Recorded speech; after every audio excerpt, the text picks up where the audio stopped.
Évangile selon Matthieu, chapitre 4.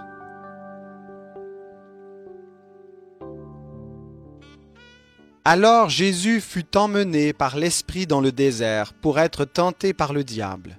Il jeûna 40 jours et 40 nuits, puis il eut faim.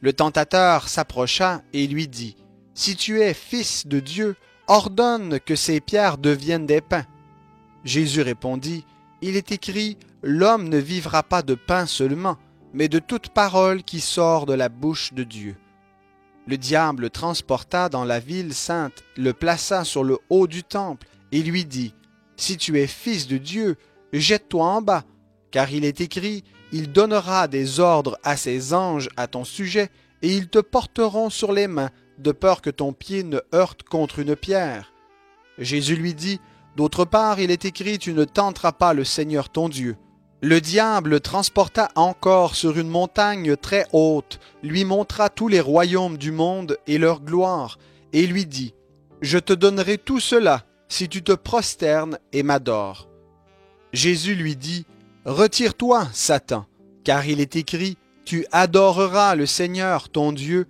et à lui seul tu rendras un culte. » Alors le diable le laissa, et voici que des anges s'approchèrent de Jésus pour le servir.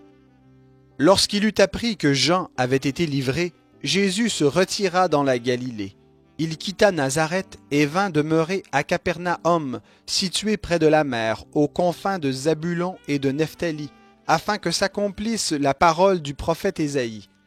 Terre de Zabulon et terre de Nephtali, contrée voisine de la mer au-delà du Jourdain, Galilée des païens.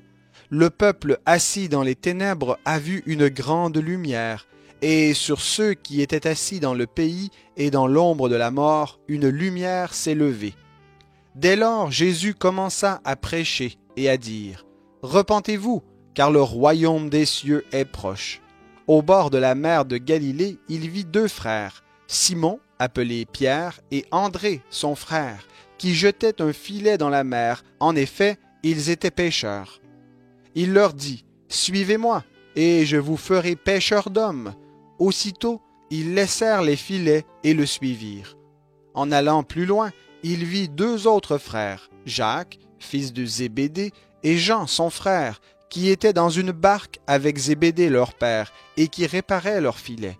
Il les appela, et aussitôt ils laissèrent la barque et leur père et le suivirent. Jésus parcourait toute la Galilée. Il enseignait dans les synagogues, prêchait la bonne nouvelle du royaume et guérissait toute maladie et toute infirmité parmi le peuple. Sa renommée se répandit dans toute la Syrie. On lui amenait tous ceux qui souffraient de maladies et de douleurs diverses, des démoniaques, des lunatiques, des paralytiques, et il les guérit. De grandes foules le suivirent, de la Galilée, de la Décapole, de Jérusalem, de la Judée et d'au-delà du Jourdain.